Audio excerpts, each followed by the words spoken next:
Okay, I'm going to talk about the power of the walking horse. It's one of the only horses that you'll feel this on unless your horse does a running walk.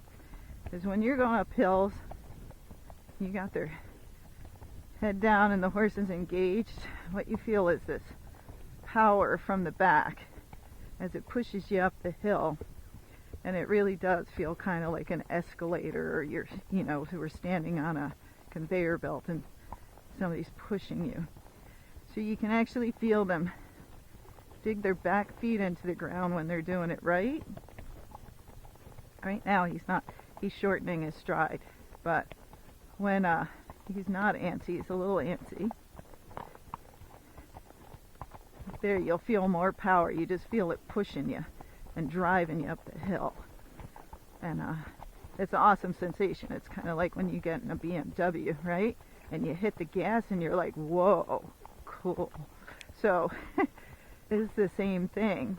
And those of us who like walking horses usually like that power feeling and like them pushing you up. But they only do it, if they're relaxed, if they're tense. This guy keeps getting tense once in a while because he was out yesterday. Then they can shorten that stride up and you feel like the other gaited horses, which is fun. But I like that big power feeling of them reaching up with those back feet and digging in and pushing you up the hill like this. That was better. Okay, just having some fun. So let's see if we can canter it all. Good, so this horse couldn't canter on his right lead. So I always pick his right lead when I'm out here. And now I actually asked him for his left to make it easier on going up that hill, and you know what he did? He picked up his right lead. So that's good.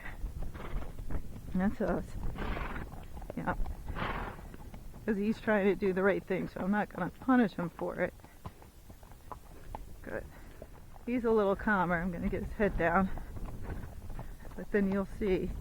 I keep trying to go to a loose rein because we try not to hang on to these guys if we don't have to. But in the beginning, sometimes you do, either because they're too fast, too antsy, or they're looking around or spooky. But then when you get in a groove with them and you get them so they can carry some of that self-collection themselves without your help, then you can gate them on a looser rein.